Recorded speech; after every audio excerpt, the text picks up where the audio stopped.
I might start by asking how many people in the room are currently working with their own brand or with an existing brand.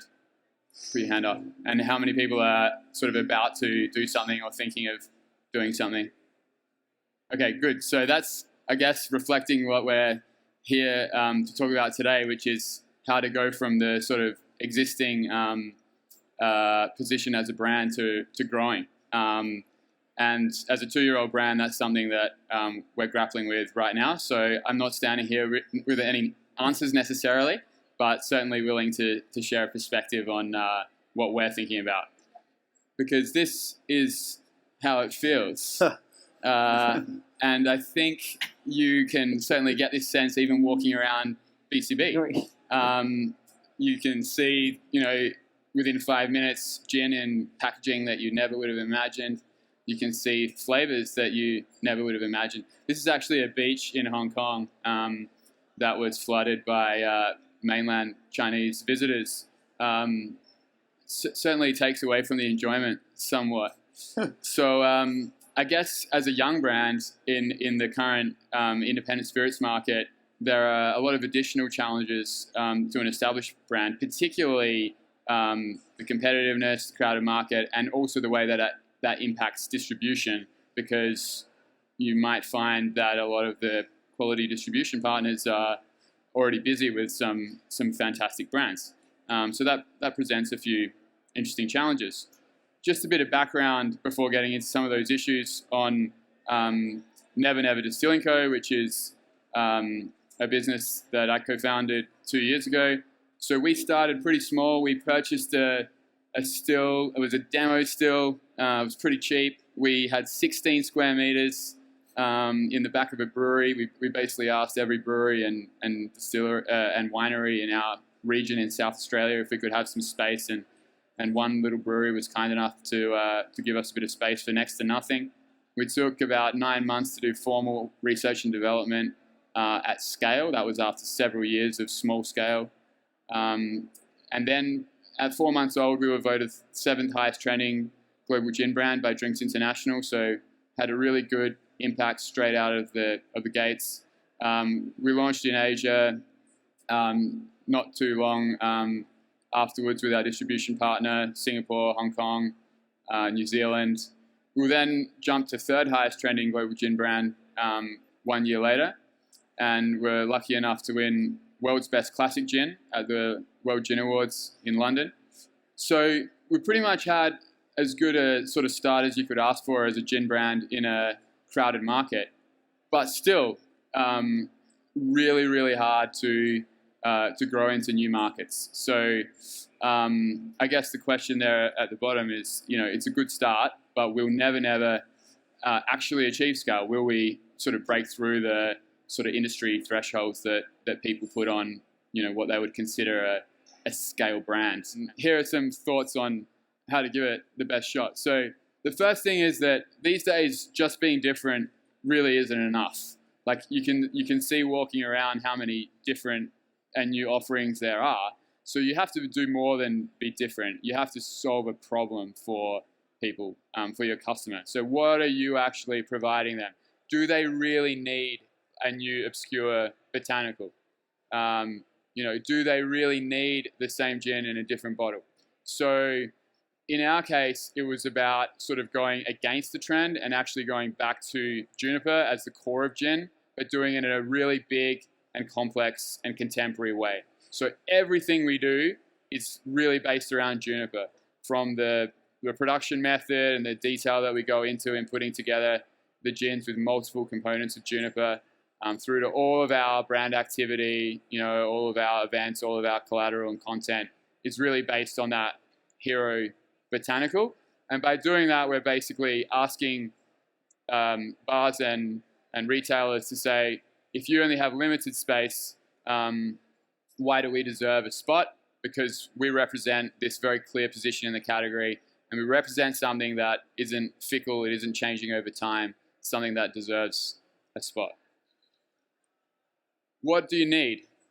Well, firstly, I guess you should all ask the question on whether you do indeed want to scale. So I'm gathering by most people in this room working with established brands that you're all at that point that, yeah, you're up and running and you really do want to achieve scale. But I think it's a common thing in this industry that a lot of people get into it not quite sure, like, is it going to be a small, profitable, local business, or are you aiming to be a global volume brand? And that's a super important question because it completely changes everything about what you're doing. You know, it changes it from, you know, a general business concern to going as fast as you can to do everything to grow as fast as possible. One specific question related to that is the question of branded house versus, let's just say, house of brands. So are you just going to do one thing, or are you going to do a lot of things? Are you going to have multiple products in multiple categories? And if so, are they going to have more than one brand? So we decided to just be one thing, big juniper forward gin. We do some unique products around that, which are all supported products. To Michael's point about collaborations, we've done a juniper amaro with Black Pearl, which is a very sort of well-regarded bar in Melbourne. We've done an aquavit with PS40, which is another Australian bar out of Sydney. We made a summer cup with a liqueur producer called Marionette. But all of those products had a connection to our core gin line. And we don't intend to play in any other categories. I think you can be a really successful business as a house of brands, but maybe more so on a local, sort of national level, not on a global level. The 10-second test is a really important one. I've also heard it called the brother-in-law test. I don't know why everyone's hating on brother-in-laws, but basically you need to be able to explain to your brother-in-law in 10 seconds, you know, why they should be interested even in looking at your product. Having something that's globally relevant. So if you take the example of gin, if you focus on really specific local botanicals, yeah, it's a point of difference, it's a point of interest, but is it actually going to be familiar enough to mean that a bartender or a bottle shop anywhere in the world is going to find a place for that product? Having the team with industry knowledge and relationships is critical. So we're a team of 3 founders. My business partner, Sean, was the national brand ambassador for Diageo's Reserve brands in Australia. So he had really deep industry relationships and knowledge. And our other partner, Tim, runs production end to end, which kind of frees me up to focus on markets. So it's really, it's really tough going to scale if you don't have those complementary skill sets in the core of the business. I think these days you've got to have 9 out of 10 or better liquid. I mean, it used to be the case that liquid was like just as long as you're a 7 out of 10, you can get by because the rest is just everything else. I don't think that's the case anymore, really. It's just too competitive now. So you've got to be like at double gold medal standard, and you've got to be winning trophies. Otherwise, there'll be a sort of better quality product there. And you've got to have the pathway to fund your growth, which I'll touch on in a bit more in a moment. A couple of other things in the initial phase is sort of really to hold your discipline. Like, it's really tempting as a 2-year-old brand when someone comes along, like a big bar group, or someone says, "Hey, can you make a gin for us?" And it's like, well, if you do one thing and you sort of stand for that, and then you suddenly change it because such and such bar wants to use like this flavor because it suits their brand, then that really starts to compromise the integrity and the focus of your brand. A lot of local businesses will also take advantage of the cash flow generated from a visitor experience, so like a distillery door or something, which is awesome and can help fund the rest of your business. One good tip there is to try and make it as portable as possible. Like, give it an identity so that maybe you can pop it up in different locations. You can work with bars. You can work in international markets to give people a taste of your at-home experience. A A couple of kind of practical points as well. Like Lisa touched on some of the production aspects to scale. So in gin particularly, I would definitely think about single shot versus multi-shot gin, concentrating gin effectively. We, with the really juniper forward heavy style that we made, find it really hard to extend our distillate because we just can't get enough flavor. But technically, for a lot of brands, it's pretty straightforward. So much better to start your R&D with a production process that's driven at scale rather than start with, a one-times gin and then, hope that over the subsequent years you can figure out how to, really scale the production dramatically.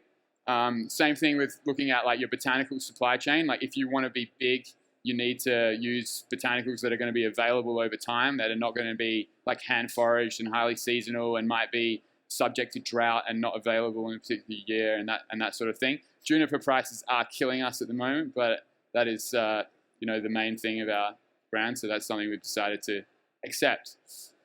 And then some practical elements for scaling. So my background before Never Never was in private equity and financial investment, so had some good understanding of shareholder structures and funding. So even from the early days, good to have really clear shareholder arrangements in place.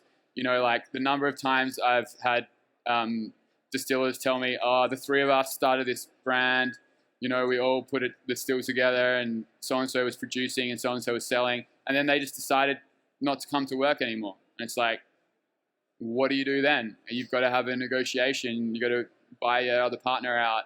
So really baking all that in at the beginning is helpful.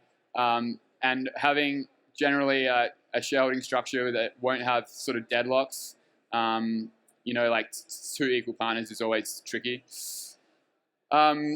I won't go too much into the funding options because there were other sessions that really went into detail on this, and it is a sort of whole topic on its own. But I think if you do make the decision to pursue scale, you obviously have to put funding behind it. Like in this environment, you've got brand new brands putting huge amounts of money behind their market presence. So you just have to have that pathway really laid out. It's quite difficult in this market to build a brand incrementally.